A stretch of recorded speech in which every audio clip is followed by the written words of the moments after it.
51 Vets case study. I am here with a member, Austin Hooper. He is working at a portfolio company of Allied Industrial Partners. The company is called Waste Eliminator and is based in the Atlanta, Georgia area. He was placed there through the 51 Vets network. AIP, the private equity firm, is a donor, is a supporter, has employed multiple members from from 51 Vets. So today we're going to talk about Austin's background, his transition, how he got the job, and what he actually does there. So awesome to have you here. Can you give a little bit of background and just your military background, and then kind of walk us through the transition? Hey, Jordan, thanks for having me. Yep, Austin Hooper. I did about 12 years of active duty in the Air Force as a combat controller and then later as a special tactics officer. So the ground special operations forces for Air Force Special Operations Command. So did that in tune, was stationed all over the country and deployed all over the world. And then ultimately, knowing that I wanted to transition out of the military, pursued my MBA at Duke School of Business, and then kind of linked up with 51 Vets and made that pivot here in January of this year in 2024 as I separated in December of 2023. And before we dive into the transition, what do you do at Waste Eliminator right now? Sure. So my current role, I'm a business analyst, but I work with the ops and finance team, specifically working for the CFO and the COO. And it's kind of a great role for a veteran such as myself because you're seeing the operations side of the house as well as the financial side of the house. So I do a lot of financial planning and analysis, FP&A, data, and really it all goes back to data and analytics, kind of collecting, synthesizing, and extrapolating those trends all through Excel. So heavy on the modeling side of the house and kind of using all those things as well as operational metrics, whether that's tracking and forecasting among the ways. And then finally, I have been starting to do a lot of special projects for the C-suite, specifically whether that's cost saving initiatives, identifying cost metrics, developing operating reporting metrics, as well as even some sales currently, kind of diving into that as well. And then, that can run to, as well as doing asset inventory of our whole entire fleet. Yeah. So it kind of varies. So what were you doing just before it? Were you in your MBA program? And Sure. kind of walk us through that Yeah. transition and kind of like what skills did you have to kind of get this? And yeah, just kind of walk us through it. Sure. So the last 4.5 years of my active career, I was a special tactics officer in which, I was on the management side of the house with special operations. So I was team leader at one point. In my final role, I was like a director of training for about 30 to 40 people in charge of the logistics, development, administrative, and then execution of training portfolio, different trips, different training for 30 to 40 special operators. So that kind of blended well. And then on top of that, I was doing my executive MBA with Duke. So in tandem, so utilizing the MBA that kind of developed some of those business skills again and the acumen with that. I kind of then tagged it with the management side of the house that I had gained from the military. I was also in the operations side of the house at one point in kind of a future plans role. So projecting and planning, forecasting and monitoring, training, and just Yeah. operations for a 200-person organization. So as you can imagine, that was working for the COO equivalent of my squadron, Yeah. the operations director. And then I also, the military has a skill bridge program. I interned at a boutique investment bank as an analyst, a small lower middle market, primarily sell side M&A piece. And so I was kind of doing that as the final 6 months of my military career. So that's where I kind of picked up a lot more on the FP&A side and the modeling. How did you how'd you get, or what was the bank that you were with? How'd you get it? What did you do there at the bank? Sure, the bank was Merit Investment Bank, and I just kind of looked in being up in the Pacific Northwest. I was living in Tacoma, Seattle, Washington, so I needed to find. I had two small children, so I had to find a bank that was relatively close to me, and so just did a cold call email and intro, and that kind of one conversation led to the other. While I was there, obviously as an analyst and kind of an intern for 6 months, you're kind of working with the associate and the other full-time analyst and the VP in terms of just helping staff through the sim, some financial modeling, due diligence, of course. There's quite a lot of that, as well as just research within various programs such as Cap IQ or PitchBook. Yeah. Well, I think the interesting thing there is that you were able to get into investment banking internship working for a boutique as opposed to a bulge bracket like a Bank of America, Goldman, off cycle. And I think the note there is that people are going to have more access to the boutique investment banking firms because you can often reach out directly to the partners, the managing directors, the CEO, and if they like you, they'll staff you on a team as opposed to like Gold. They have their systems, their processes, they're ironed out over decades, and they recruit, the summer before. Yep. So I think that's one of the key takeaways, not just for investment banking, but private equity, consulting, et cetera. The smaller, more boutique the firms, the more flexibility there is to take you as a outlier type of intern and hire. So you did the internship, and this was during your EMBA program at Duke?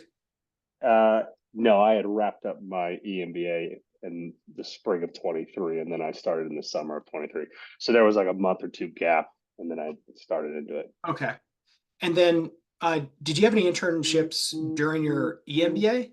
I did. I worked for a private credit, another 51 vets board member and whatnot with Melanie Ressinger of A1A Investment Partners. They're a private credit fund, healthcare investment focused. So I did that remotely for about 4 to 5 months in kind of this final spring semester of my Yeah. EMBA. And okay, cool. So EMBA internship with A1A Investment Partners, the private credit fund focused on healthcare. EMBA wraps up, and then you do what, the 6 month internship with Marion or Merit? Merit. Merit Investment Bank, which is a boutique. After that, you wanted to move from the Pacific Northwest to East Coast, Southeast, and then we connected you with Allied Industrial Partners to interview with Waste Eliminator, which is one of their portfolio companies based in the Atlanta area. And what was the interview process like? And kind of what skills did you have that like, hey, I actually needed to do these internships before? Or do you think that people can kind of go into those types of Portco operations roles without the background that you had? Yeah, well, I think the interview process, it was a lot of series of conversations, right? First with Brad Rossi, and then with Alex Rich a couple times, and then meeting Park a few more times. Park Herrera is the acting CFO and a principal at Allied Industrial Partners. It's like what I found is that, you know, as the unknown quantity that we are as veterans, you have to have multiple conversations with firms before anything will stick. It's not just going to be a one time, here's our conversation. You've been hired, Jordan. Like Yeah. it's, you Because kind there's of, not that background of like, oh, you did banking for 2 years here, you got your MBA, exactly. fantastic. I understand the background and the skills you have.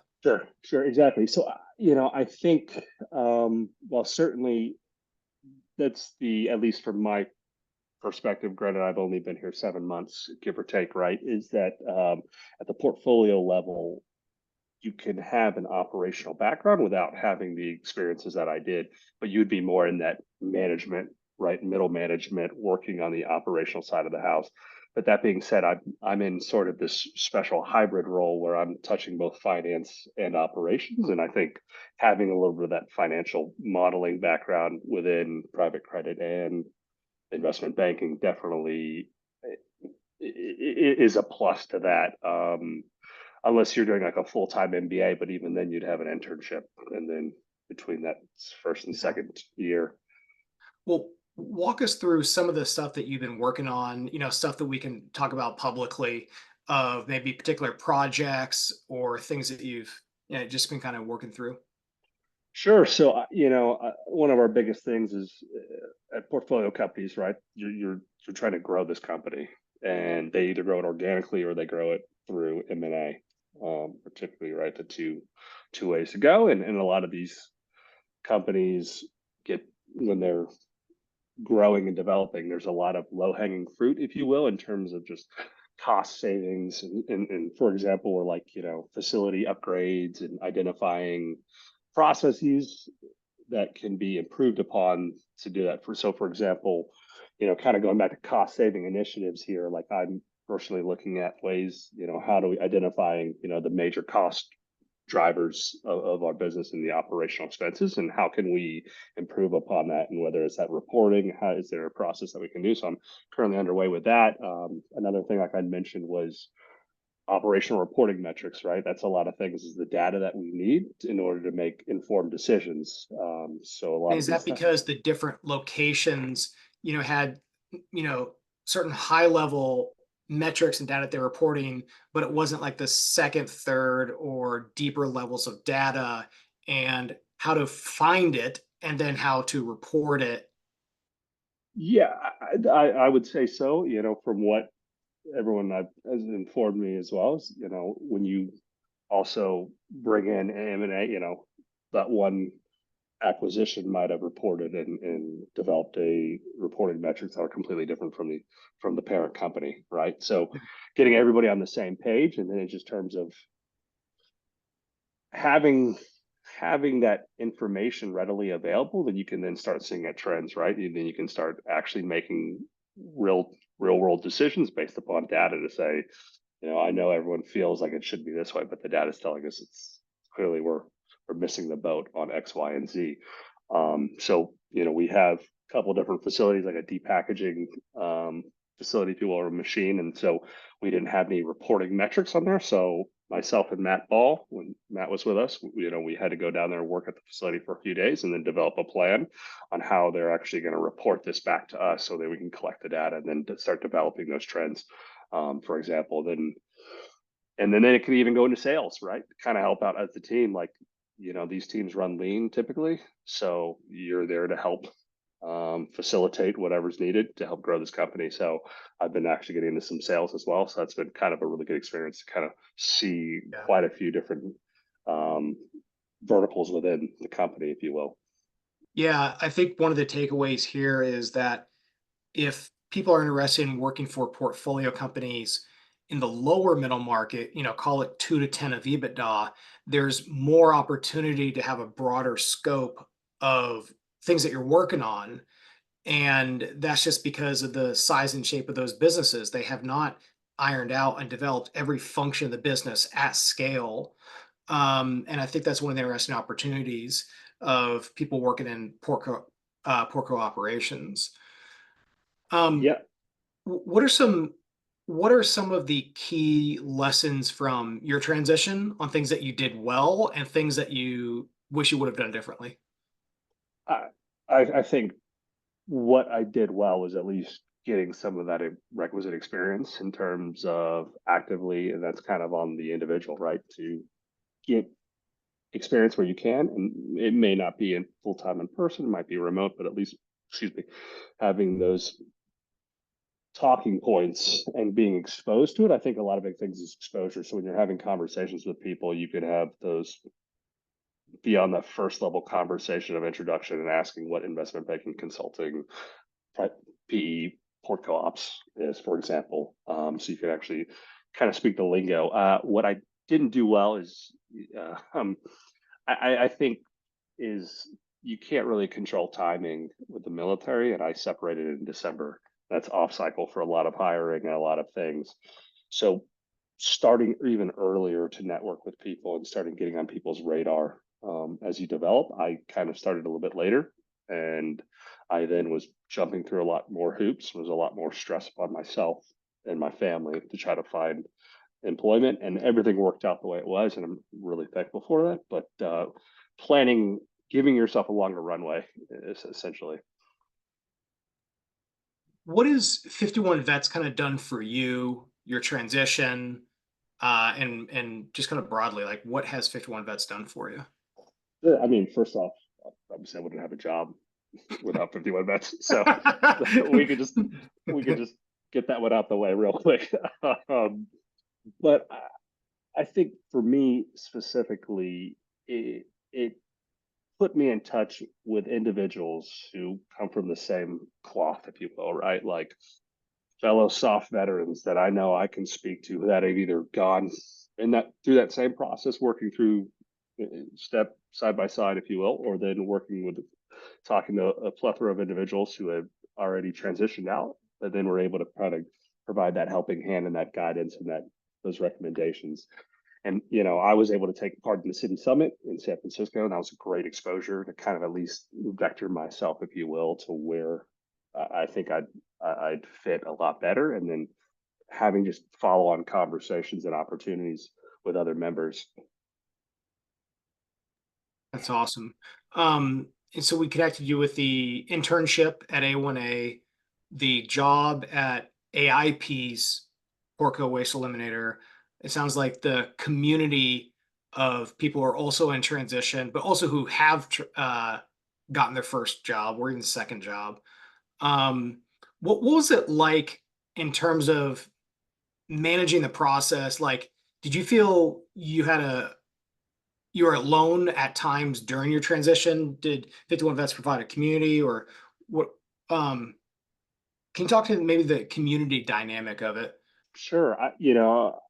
I think ultimately, right at the end of the day, the onus is on you, right? And you care the most about where you go. But that being said, I had plenty of support of members who were going through that same process already done. And I know I could have called them had I not, and um, I'd have a decent amount of conversation with a few of the guys regularly as they were going through the same process. So I think that community has been great. And then, as we kind of transitioned and everyone's working, but as city meetups now in Atlanta, it's great to actually kind of connect. And I, still talk to two of the guys on a fairly regular basis because of that. Awesome. If people are transitioning and they don't know where to start in terms of industry or job function, do you have any recommendations on what to do? I would just talk to everybody from across different industries. 51 Vets is great in that sense that you have multiple members from various different industries and who can at least give you their sense and their experiences on what that looks like for you in terms of that. And then just start with talking to people and then identifying where you want to live. Because while you might like a job and but it's only provided in San Francisco or New York City, and you want to live in Houston, for example, there's plenty of opportunity in Houston, but you just need to know that location will drive a lot of those places as well. But talking to people will kind of give you that sense of where you think you should start talking to people, and then potentially, everything leads to one another, and then you don't know who you can meet from just starting the conversation because they might pass you on to somebody else. Got it. All right. If you had one word to describe 51 Vets, what would it be?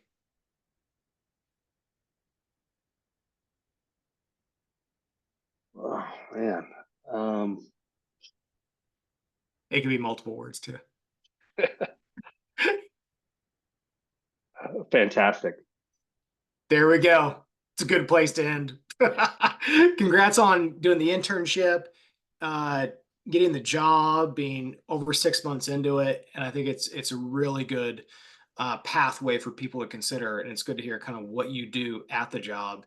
And if people are interested, feel free to reach out to 51 Vets, our executive director, our chief of staff, or anybody else in the team, or Austin, who's in the Slack channel and on the LinkedIn. Well, man, awesome to see you. Thanks so Thank you. much. Appreciate it.